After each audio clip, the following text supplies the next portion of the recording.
Hi, Inara. Thank you so much for helping with my project. Could you say a little bit about yourself? Yeah, absolutely. So I work in Hollywood and aerospace, and my focus is on building a future for humanity, getting us into space, but ensuring that when we go into space, we're better and we do better and we're including more people. So I have a particular focus on diversity and inclusion when it comes to the LGBTQIA community, but also for former foster kids. And we like to say we kick the doors open for our community and then we leave it off the hinges so that other people can get through the door. That sounds like a really wonderful metaphor. Um, I was wondering what first got you started into this. So as far as my activism goes, I am trans and I grew up in a very small town, very small-minded, and I was outed at age 16 for being gay. And I was I was a great student, never got in trouble. And the next day, basically my life changed because the word got around the school and parents and students were sending death threats. And so I was sent to a school outside of town, a small school with like 18 kids and a parole officer. And I realized at that moment that inclusion meant I could be there as long as no one could see me, or I could be there as long as I didn't, portray myself. And that was a theme that continued on throughout my life of this idea of inclusion. And it progressed from the idea of inclusion being stay hidden and you can be there to, well, we can know you're part of that world and you can be here, but don't make any noise or don't be too visible or don't have any kind of effect on our environment. And then it was, we'll include you, but do things our way.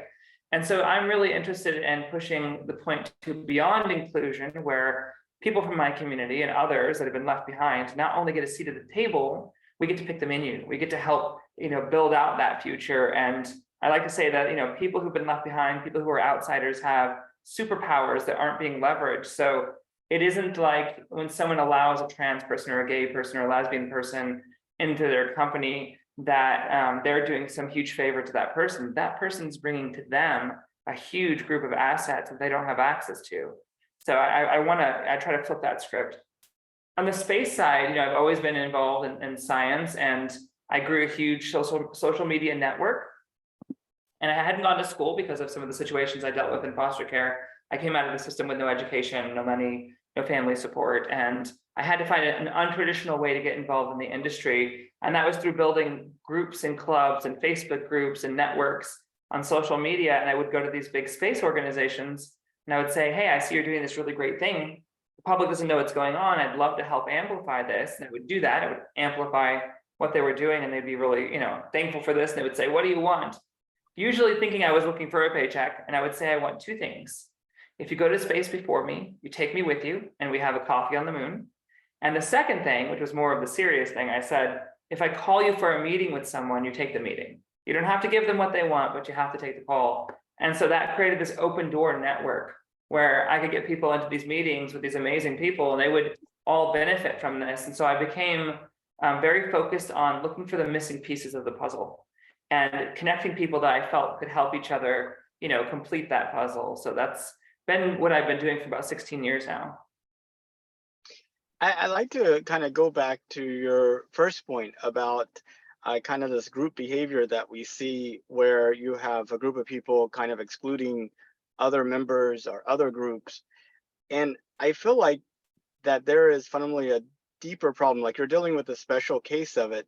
But I think there's like, I feel like there's something deep down in society and in us as individuals that we kind of see this come up over and over the course of like history. I mean, like the Jews during Nazi Germany as an example, or people of color during like the Civil War and the Civil Rights Movement. And I was thinking that a lot of it is we all want to be member of a group, but we don't know how to define that group in a positive way. So we decide to define it in a negative way. We don't know what we are, but it's easier to state what we're not. And that I was wondering how much of that you thought led to sort of this negative social, reaction.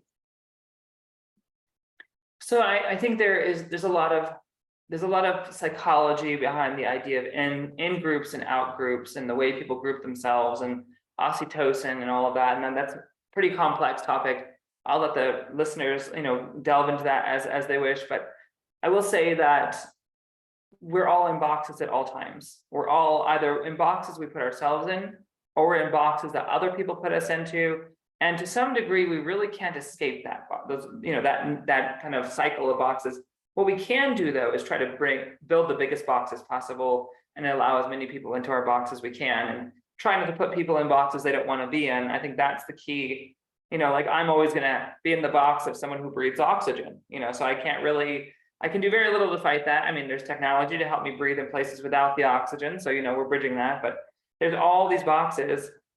The focus I have is on making as much room for other people as possible. I really believe that all these differences, and I want to go back to this. I don't want to negate those differences. I don't want everyone to have to blend in and be exactly the same to be there. And because that goes back to the same problem of that invisible inclusivity of, if you're like us, you can be here. I want to celebrate those differences. I want to find special enjoyment in those differences between us, and realize that those differences are where the superpowers are grown, where they live. So it's unfortunately, the negativities can be a factor in the way that people connect with each other. It's always a matter of trying to do better as a species. And that's what I think one of the great things about space is, when you're up there above the planet and you're orbiting the planet and you look down, you don't see these fake divisions we have, all these little fake borders we create and fake little divisions we create. There's just one giant biome with all these living creatures on it doing their best to survive. And I believe space is a force for unification. When we get out there, space is dangerous. It's trying to kill you. It's going to be a very hostile environment. It's going to take a very long time to find comfort. So in the meantime, we're going to have to rely on each other like never before. You won't have the luxury of excluding people. We're going to have to find way more compromise and middle ground for sure. I think that's a good point. I mean, how big the conflict or the struggle is depends upon your view of how big the world is. I mean, if your entire world is a house, then who controls which room is like, I mean, that is the battle, But if your view of the world is the entire world, you're like, oh, that's small potatoes, forget about that. We could kind of come together. Exactly. Well, and that's the thing, is it's not that these things don't matter. When we look at the planet and we look at these conflicts we have, I often hear people say things like, why are we spending so much money on space when there are real problems to solve? And they'll say things like, the problems they're highlighting are things like ethnic conflict, ecological distress, starvation, resource scarcity. All of these are actually very, very valid problems that we do need to address. I just believe that these are all resulting from the same exact cause. And that's that we live on a finite bubble that's never going to have more resources than it has. And we're always expanding, and we need to always expand. There's been a lot of looks at, problem solving, workshopping, solutions that have been, tried, where the idea is like basically shrink the population. You can't. Evolution says we either expand or we die, and that's just what's going to continue. So these problems, they all arise from this, shrinking resource base and expanding species. So if we can get off planet, if we can get out there to where resource scarcity just isn't possible, and if we can bring people off planet, take heavy industry off planet, and we can provide plenitude for everyone, so many of those problems are solved just from that action. Yeah, the subject of like overpopulations come up several times, and I've been to both Tokyo and Mumbai, and the differences between those two cities is very stark. I almost feel like that Tokyo could double and still function, whereas Mumbai is just constantly, holding on. And I was wondering if it's less an issue of overpopulation as opposed to underorganization.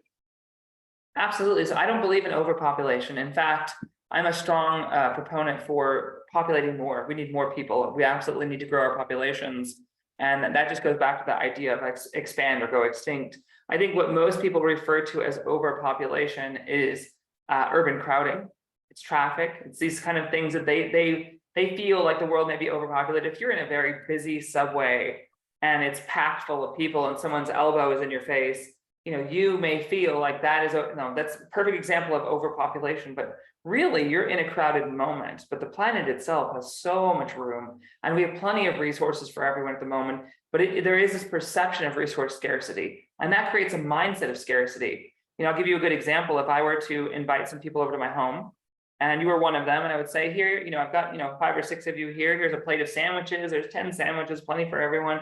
make yourself comfortable. I'm gonna put on some music. I'll be right back. Everyone's gonna sit down. You might grab a sandwich. You're gonna talk, and it's very cordial. Now, if I take the same people and I throw a hood over their heads and I throw them into a van and I kidnap them and I throw them in a cage at my house and I say, there's 6 of you and here are 10 sandwiches. That's all there are for the next 2 weeks, and I'll see you then. And I lock the cage. Suddenly, panic, terror, fear sets in, and you might kill each other over the extra sandwich. So it's this mindset of, are we trapped? Is there enough? And if you feel like you're trapped, like you can't get away from the situation and there aren't enough resources, even if there are enough resources, that mindset kicks in, and everything you do, the way you interact with people is affected by that. So I think it's 2 parts really. It's the idea, we need to combat this idea of overpopulation. It's something that the Malthusian philosophy has handed down. In every generation, we've heard the same sort of ideas of, we're not going to have enough resources, and this is the decade everyone starves to death, or this is the decade everything goes wrong, and they're always wrong. But that mindset is so prevalent that it's creating a lot of false solution bases. So, in my side work, I try to dispel these myths, although ultimately we are on a finite resource base, and we do need to get out into the cosmos and find complete abundance. I think we've got plenty of time to do that. I'd like to see us get out to space sooner than later, but in the meantime, we really do need to help people understand there is enough for everyone, and we should be dividing it a lot more equitably. And I can't help but think that whenever Neil and Buzz first landed on the moon in 1969, I think the population of the world was a little bit over 4 or 5 billion people, and now we're at 8. So we have nearly double the number of brains as we had then, who are better connected, better educated, in better health. What's holding us back from solving more things and doing more things? Well, I would say that it's access. When we talk about more people being connected, there's still a huge gap between what's available and who gets access to it. And that's what the problem is that all of the resources are being basically divvied out into the smallest group of hands. So we do need to do a much better job of sharing equitably and making sure that everybody has access. Education is a really good example. There's no excuse that we haven't supplied very, very high level education across the board, across the world. There are people living in tiny villages around the world, and just because of where they live, they have they've been locked out of these potentials that they could reach. You have geniuses living in small villages that could solve some of our biggest problems as a species, but the resources aren't getting to them. I do see a lot more organizations and companies and entrepreneurs and patrons out there that are starting to address this problem and want to rectify it. I would love to see a solution base across the board with major tech companies like Google, for instance, coming together to ensure that resources get to those villages and that people have, the same access. If we were to give every human being the same access to high-level education, the solutions would be unending. We would be living the Star Trek life in a decade. And that's just the reality. So that is one of those very important solution bases. And space is the perfect opportunity to provide those resources. We can justify that to even the most, guarded financiers out there. They want to see that those trillions and trillions of dollars in revenue coming from the space sector. They're going to need to build up the options that we have to get there, and that's going to be empowering people with education. Right. And I gotta wonder also, we have people go through 12 years of primary school, and they come out of that and they can actually do very, very little. It feels like the number one thing that they've learned to do is to sit and be still and to put the right marks on papers. But it feels like something could be done in that area to kind of unleash people's potential. And I was wondering, what your thoughts were there. Absolutely. So specifically with America, I'll use that as the example here. It's the system I know the best. We have an educational system that's set up to create office workers and factory workers. You're supposed to punch the clock, sit in a desk, do the assignment, sign it off. Like you're learning how to fill out paperwork.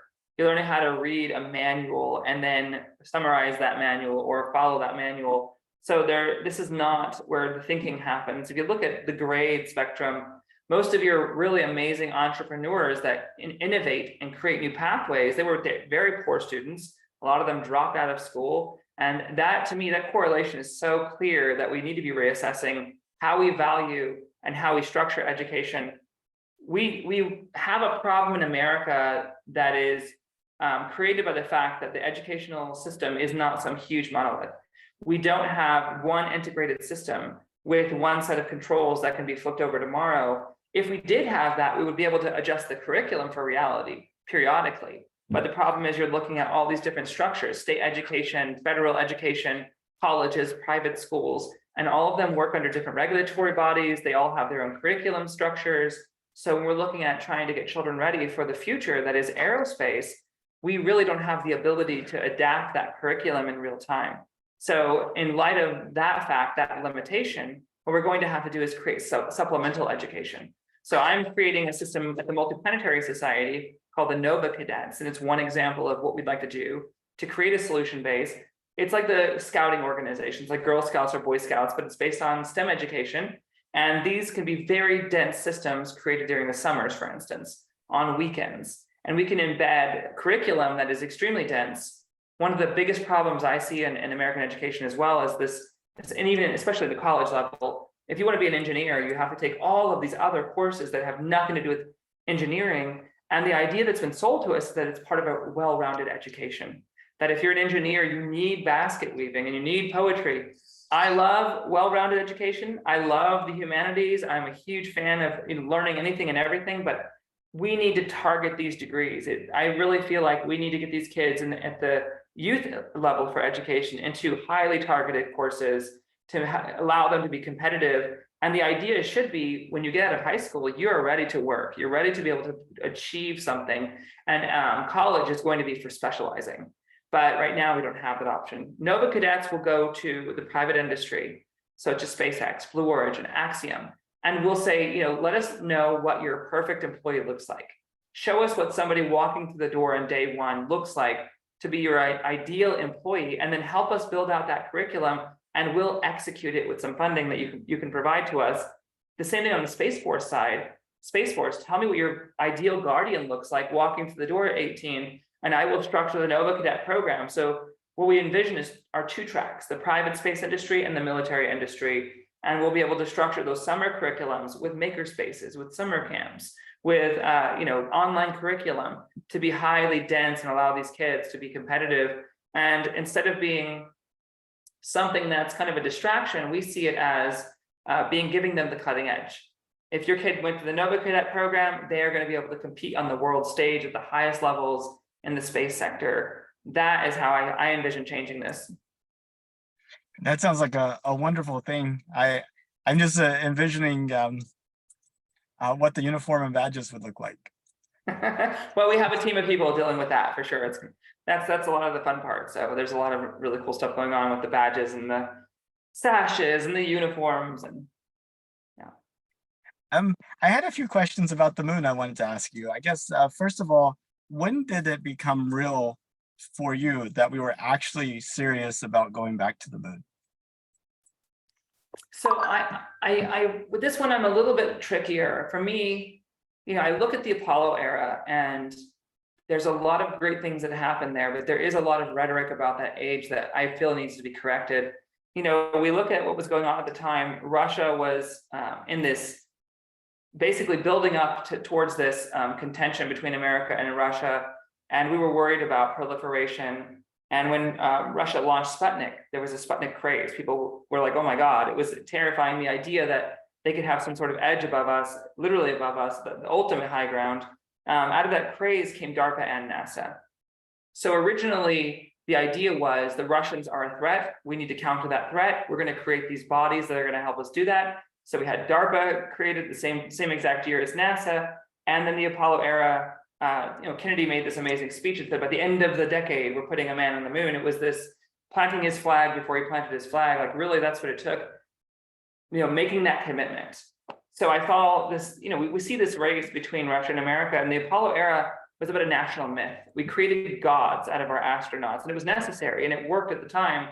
The whole country, if not so much of the world, was dreaming with us, was on the edge of their seats, was really wrapped up in this human moment of reaching for the stars, something we've never been able to accomplish.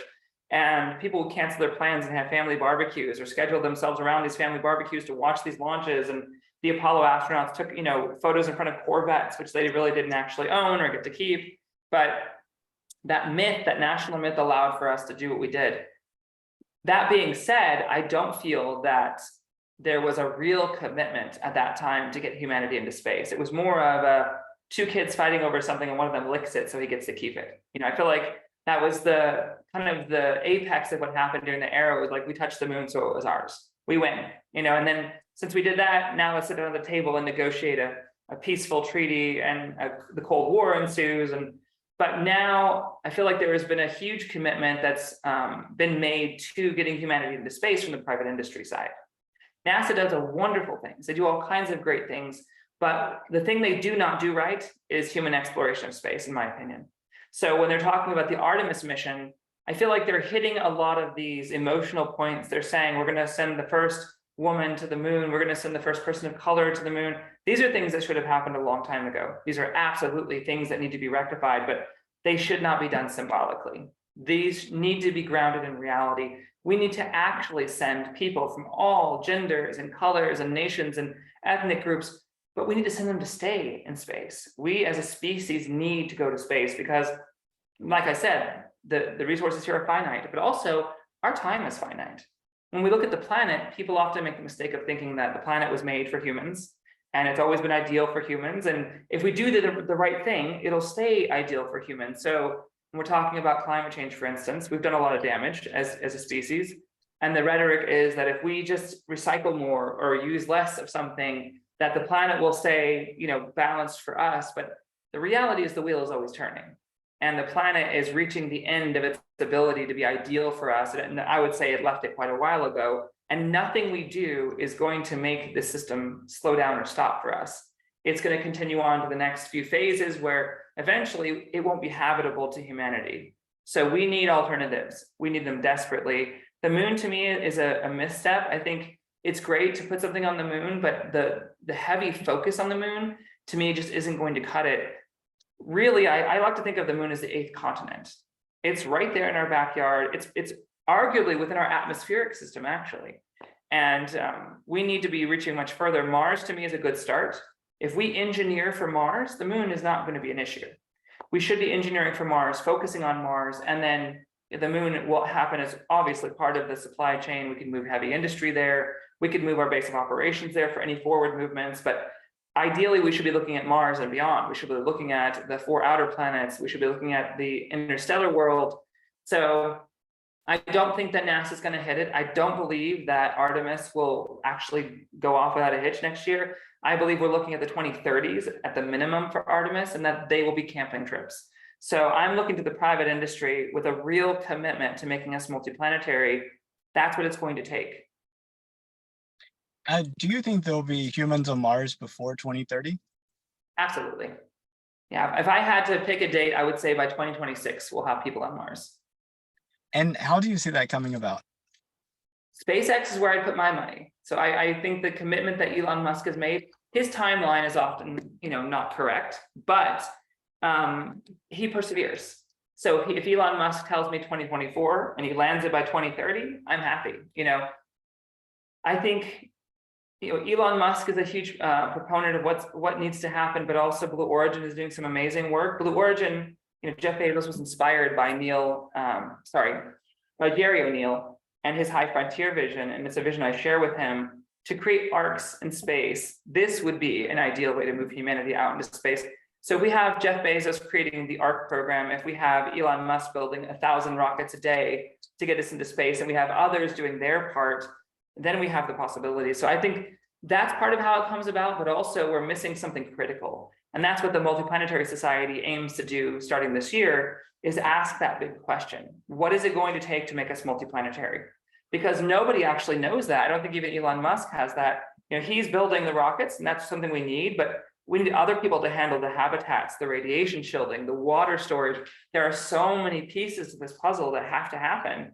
And new entrepreneurs who come on into the space industry every day from successful industries like oil and automotive and others, they just see the model of building a rocket company.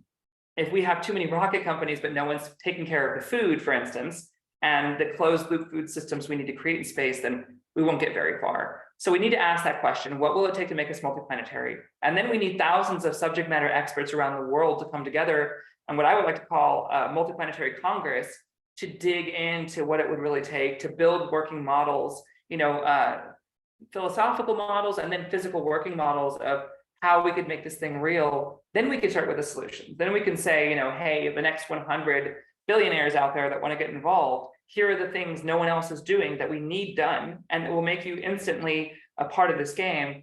That's where the magic happens. You mentioned there's a whole wide range of technologies that we need besides just transportation to actually make Mars possible. And I've often thought that a lot of those technologies could be developed and tested and used right here on Earth. And that, why don't we have like thousands of little bitty Mars settlements with active, living, vibrant, growing communities here on Earth? That's actually a really good point. I've been talking to Daniel Tompkins from Grow Mars about this. It's something he calls the hidden space program, which I think is brilliant, actually. There are so many places on Earth that could benefit from building out a Mars settlement on the planet. You could build a Mars settlement in the Gobi Desert or in Antarctica, for instance, and have that be a closed system that maintains its own needs. And then what happens is, instead of being an analog that's kind of for fun, or maybe to get some data, you've built something that's dual usage. And so instantly it creates a pack of solutions for that area it's built in, and those solutions can continue, but you can also extrapolate that and take it to Mars with you. The bigger part of that, I think, or maybe one of the bigger parts of that, is if we were to have a Mars settlement on Mars now, and it had everything we needed, we couldn't just take a random million people and throw them up there and say, good luck, you're Martians. You need to get them ready. So any kind of system that's new and complex, you have to train people. You have to integrate those people. You have to make sure they're able to survive and thrive in that environment. So I want to see the building of, the next 5 years, we really need to rapidly build these sort of training facilities, model cities, and have people integrated into a space lifestyle. And that's going to be things like not being able to leave that city and go somewhere else on vacation, not being able to go see their loved ones in Cincinnati or something. They're going to have to be okay with being locked into that city and knowing they're not going to leave that city until they go to space. And so there are a lot of people that would not be okay with that, would not be comfortable with that, and could not endure that. But there are plenty that would beg for the chance to be part of that. So we need to create those opportunities, create those systems, and bring people in that are willing and ready to be the next generation of Martians, the first generation of Martians. And it starts here. We build rockets on planet Earth to take them to Mars. We need to build a Martian civilization now on Earth to take it to Mars. I like it. I hope it happens. Do you see a way that do you see evidence to support that it actually is happening?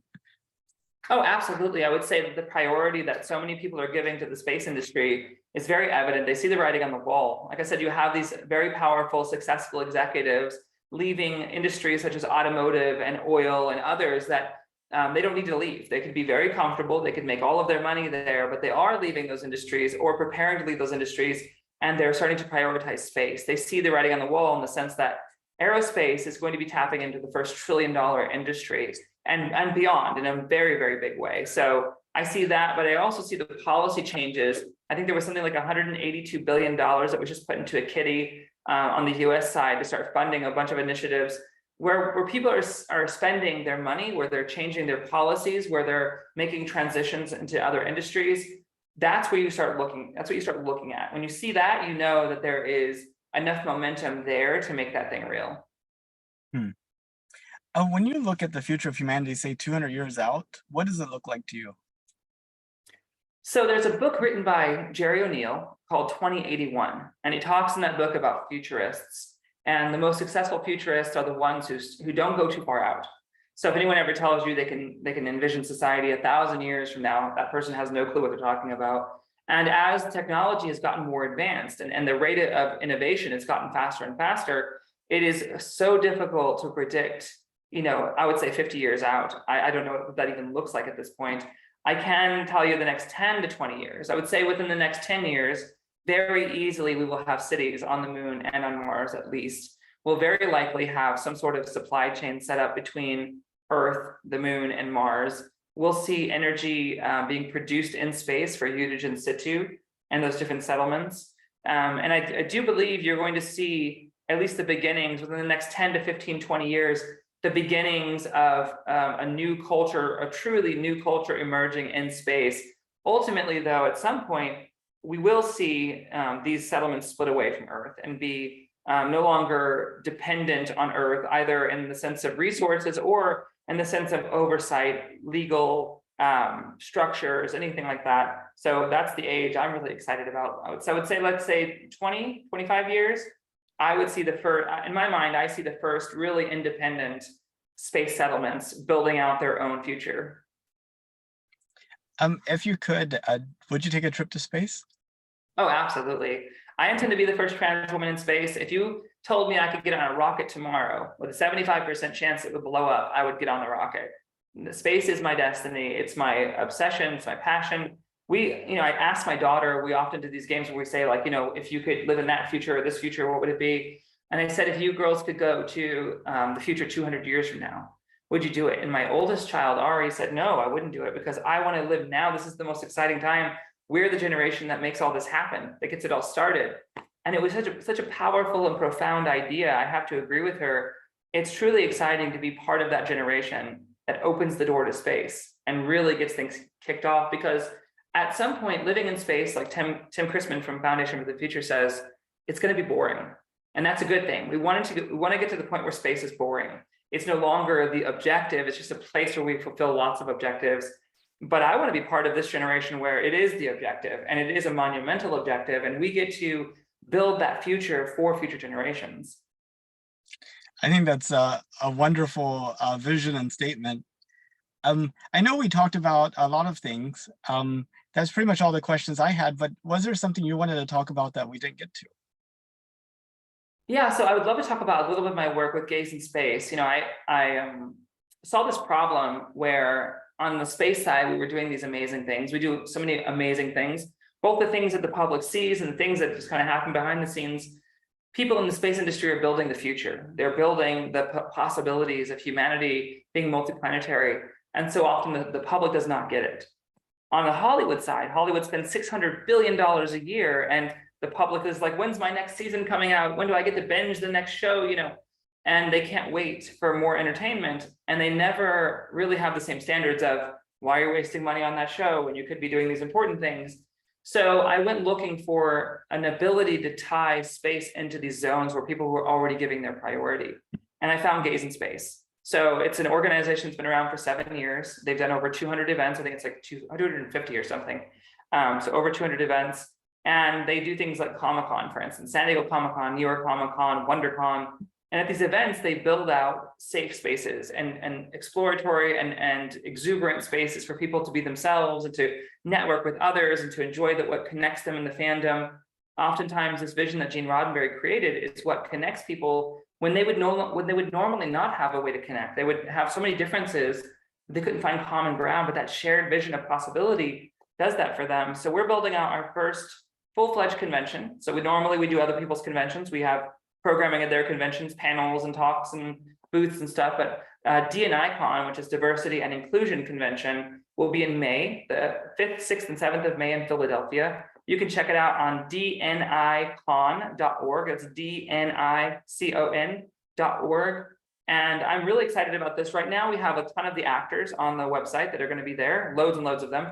But we're also currently loading up all the scientists and astronauts and people from the space industry that will be there. And I envision panels of actors and astronauts talking about the possibilities we can achieve when we bring the dreamers and the doers together. And I like to say the first sci-fi started when the first cave person went outside, looked up and saw stars in the sky and was mesmerized and couldn't figure out what those were and dreamed about it and dreamed of the possibilities and went inside the cave and etched on the cave walls. And then future generations, took these ideas, these visions, these philosophies, these drawings, and they ran with them. And then you had fireside stories. And then that, gave way to scientists, the first astronomers paying attention to these fixed and moving points of light and trying to decipher them.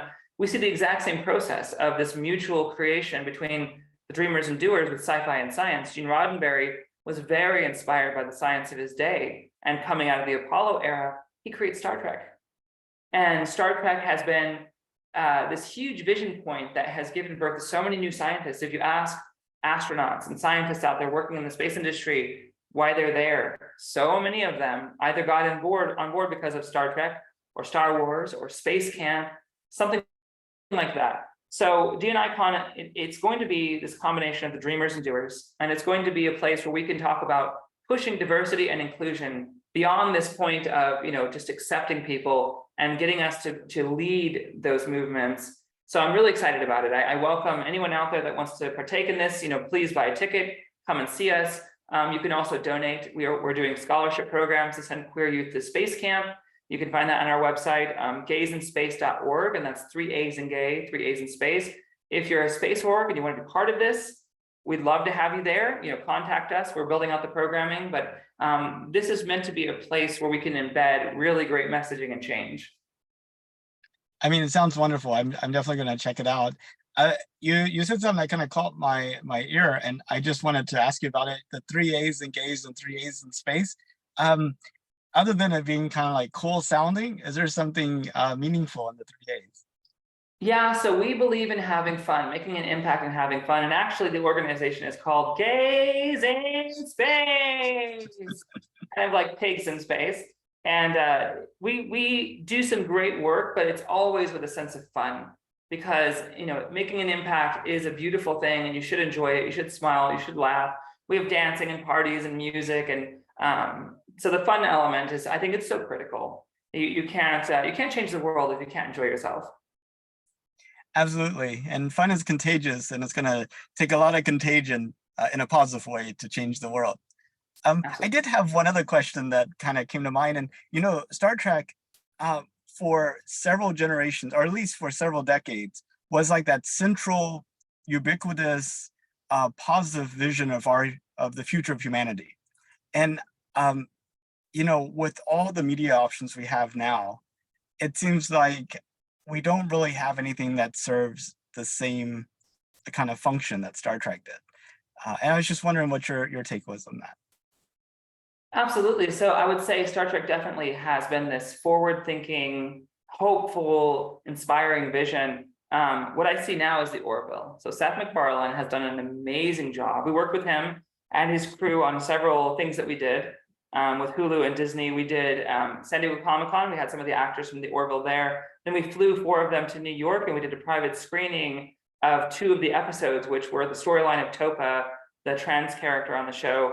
And working with that crew was amazing. Oftentimes we worked with so many amazing actors, and they'll you have a contract and you work with them and they do their thing, and it's really nice, and they go home. But the Orville crew across the board, they were like, what else can we do? What else can we do? We really want to support you guys. And it was just, it's been amazing working with them. And the Orville is this hopeful, beautiful vision of the future, but it shows you the hiccups, it shows you the bumps, it still shows you those moral moments that we have to tackle and wrestle with. And so I think that's the good combination, is that we don't, romanticize life and say that everything's fine and everything in the future is going to be perfect, but we do want to lean towards the hopeful and the inspiring while we're talking about the things that we need to tackle together. So for me, Star Trek and Orville occupy the same space in the sense that they are beautiful and bright and hopeful, and they want to inspire a vision of the future you'd want to live in. Where a lot of other shows, they may play the role of, cautionary tales. They certainly don't depict a world you'd want to live in. Absolutely. Well, Inara, thank you so much for your time. This has been very inspirational and insightful and educational. And I want to thank you again for your time today. My pleasure. Thank you, Nate, so much for having me on. Hope you have a good rest of your day. Yeah, take care.